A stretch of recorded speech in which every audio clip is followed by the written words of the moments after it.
आज फिर से प्रोजेक्ट भवन के इस सभागार में एक उत्साहवर्धक और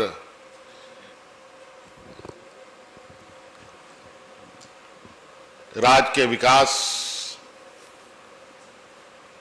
को गति देने के लक्ष्य को प्राप्त करने के लिए कई विभागों के विभिन्न पदों पर नवनियुक्त हुए आप सभी अभ्यर्थीगण को मेरी ओर से हार्दिक अभिनंदन है, जोहार है।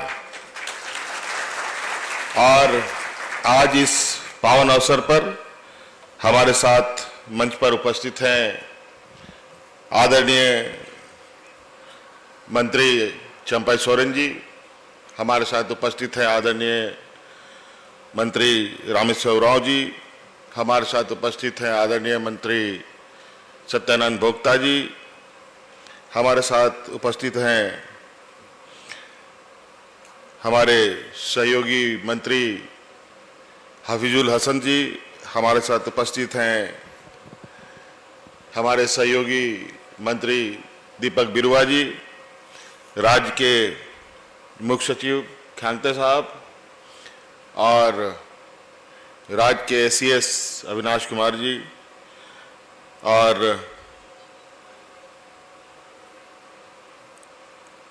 सभी विभागों के सचिव और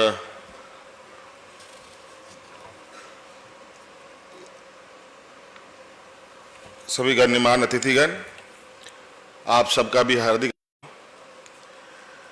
बहुत लंबे समय से यहाँ उपस्थित जितने भी अभ्यर्थी हैं इंतजार कर रहे थे कि हमारा नियुक्ति हमें कब मिलेगा।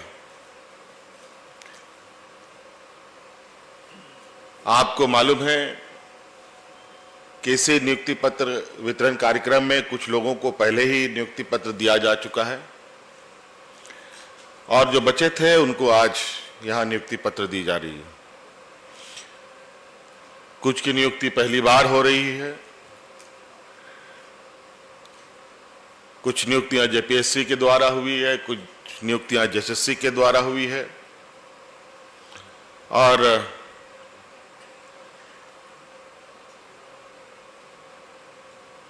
झारखंड के साथ देश के कोने कोने से भी यहाँ राज्य के विकास की कड़ी में अपना योगदान देने के लिए हमारे नौजवान सेलेक्ट हुए हैं और जो भी विभिन्न राज्य से आए हैं उनका भी झारखंड प्रदेश में मैं हार्दिक अभिनंदन करता हूं और इसी आशा उम्मीद के साथ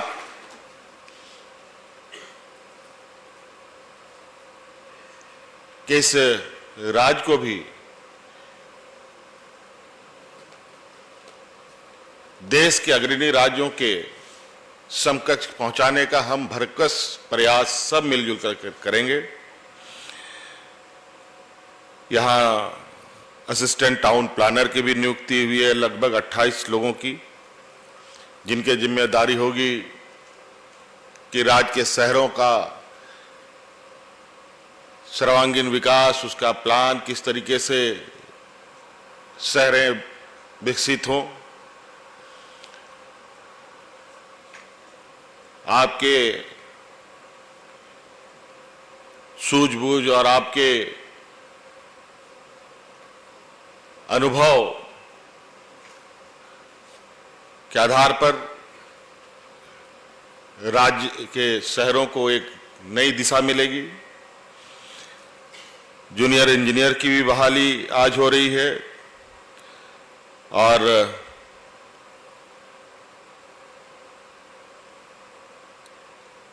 स्ट्रीट लाइट इंस्पेक्टर की भी नियुक्ति हो रही है।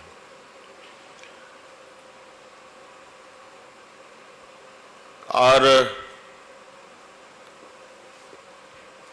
पाइपलाइन इंस्पेक्टर की भी नियुक्ति हो रही है। हम आए दिन देखते हैं कि सड़क बनता है, पानी का पाइपलाइन फट जाता है, पूरा शहर, पूरा वो क्षेत्र पानीमय हो जाता है और लाखों गैलन पानी सड़कों पर बह जाता है। कई लोगों के आवास में पानी भी नहीं पहुंचता है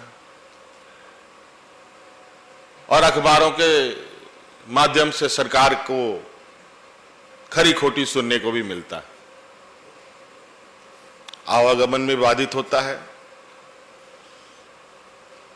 तो निश्चित रूप से यह भी बहुत महत्वपूर्ण पद है। हालांकि एक व्यक्ति इसमें सेलेक्ट हुए हैं, वो कौन है तो नाम तो लिस्ट में होगा, लेकिन मैं जानना चाहता हूं कौन हुए हैं पाइपलाइन इंस्पेक्टर में। जरा हाथ खड़ा करके बताएं तो देखिए, खड़ा होइए जरा सा। चलिए, बहुत बहुत शुभकामनाएं। आशा करता हूं कि इसको आप बिल्कुल गंभीरता से देखेंगे। चलिए बैठिए। स्ट्रीट लाइट इंस्पेक्टर 6 लोगों की नियुक्ति हुई है और मैं देखना चाहता हूं ये 6 लोग कौन है। जरा आप लोग खड़े होकर दिखाएं।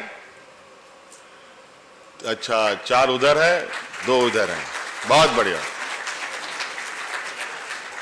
देखिए, आए दिन हम लोग के शहरों में जो लाइटें होती हैं, जलती भी हैं, बुझती भी हैं और कुछ जलती बुझती भी हैं,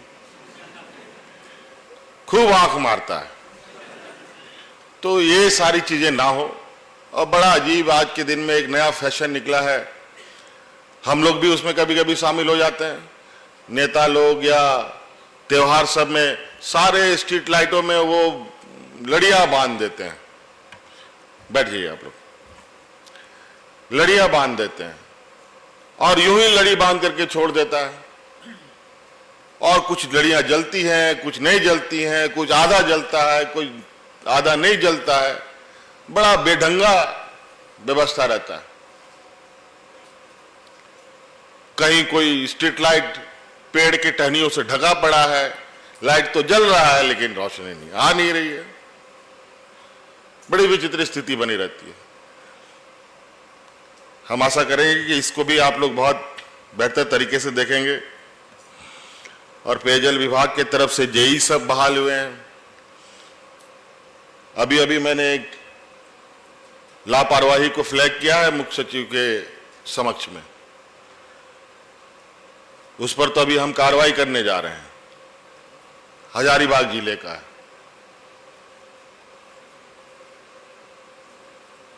तो इस बात को बिल्कुल आप लोग गांठ बांध के रखिएगा। आप ईमानदारी से काम करें, आप उदाहरण बन के दिखाएं, सरकार आपको सम्मानित करेगी। और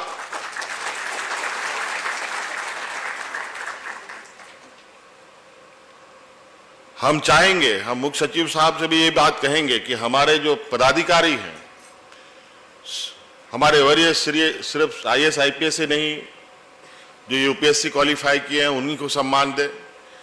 हम चाहते हैं जेपीएससी जेएसएससी से भी जो भी हमारे अभ्यर्थी अच्छे काम करते हैं उनका भी आकलन किया जाए, उनको भी सम्मान करने का काम किया जाए राज्य सरकार के द्वारा। एमवीआई की भी नियुक्ति हुई है, लगभग 40 लोगों की। एमवीआई की बहुत अहम भूमिका है राज्य में पॉल्यूशन को कंट्रोल करने का। और जिस तरीके से गाड़ियों के द्वारा प्रदूषण फैलाया जाता है, किसी से छुपा नहीं है। दिल्ली में स्थिति ये हो गई कि एक पर्टिकुलर समय तक ही उन गाड़ियों का उपयोग होता है, उसके बाद उसको कंडम में डाल दिया जाता है। अब वो वहां पर धीरे धीरे चीजें इतनी सख्त हो रही हैं कि गाड़ी भले ही आपने खरीद कर ना चलाई हो, 500,000 किलोमीटर ही चला हो, लेकिन उसकी अवधि खत्म हो गई तो आप उसको सड़क पर नहीं निकाल सकते।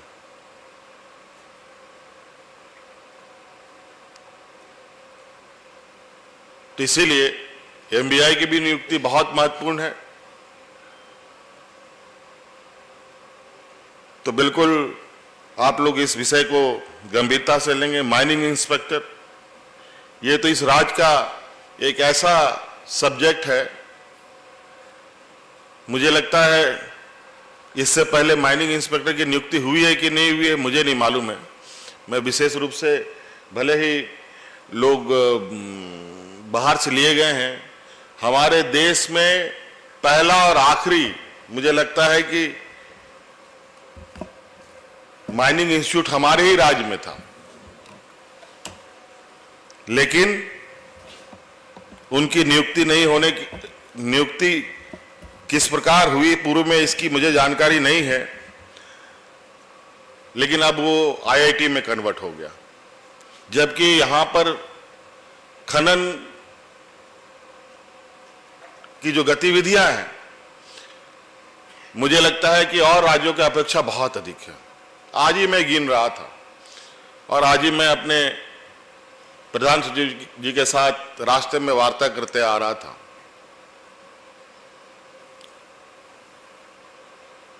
कि हमारा इस राज्य का 24 जिला में आधा जिला से अधिक,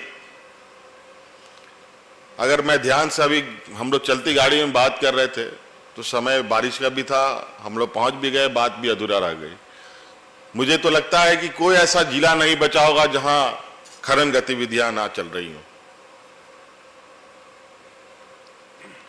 और बहुत अजीब तरीके से खनन गतिविधियां हुई हैं और इसका बहुत बड़ा इंपैक्ट इस राज्य पर भविष्य में होने जा रहा है। जिस तरीके से नीति निर्धारण हो रहे हैं, जिस तरीके से खनन कार्य में गति आ रही है, हमें इस विषय पर और भी गंभीरता से खनन विभाग को कार्य करना पड़ेगा और निश्चित रूप से इस पर हम लोग आने वाला समय में इस राज्य में खनन कार्य कितने सुचारू रूप से और सिस्टमेटिक ढंग से हो पाए कि यहां के जान माल को भी खतरा ना हो पाए। ऊर्जा विभाग के जेई भी इसमें शामिल हैं और जल संसाधन विभाग में भी 30 लोगों की आज नियुक्ति पत्र लोगों को मिलना है। झारखंड एक पहाड़ी क्षेत्र है, बहुत यहां का जो भौगोलिक बनावट है बहुत अप एंड डाउन है और हमारी पूरी और लगातार इस बात पर जोर रहा है कि हर खेत को हम पानी कैसे पहुंचाएं। विभागीय सचिव लगातार इस विषय पर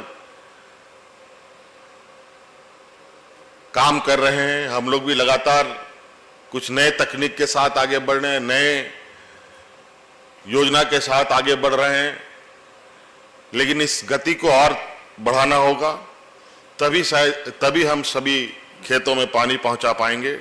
और यहाँ की जो एक लंबी, एक बहुत पुरानी जो एक समस्या है पलायन की, उसको हम रोक पाने में कामयाब हो पाए।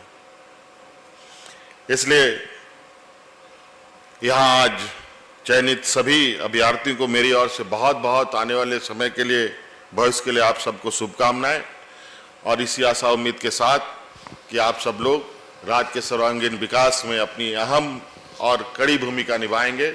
बहुत बहुत धन्यवाद, सबको जोहार।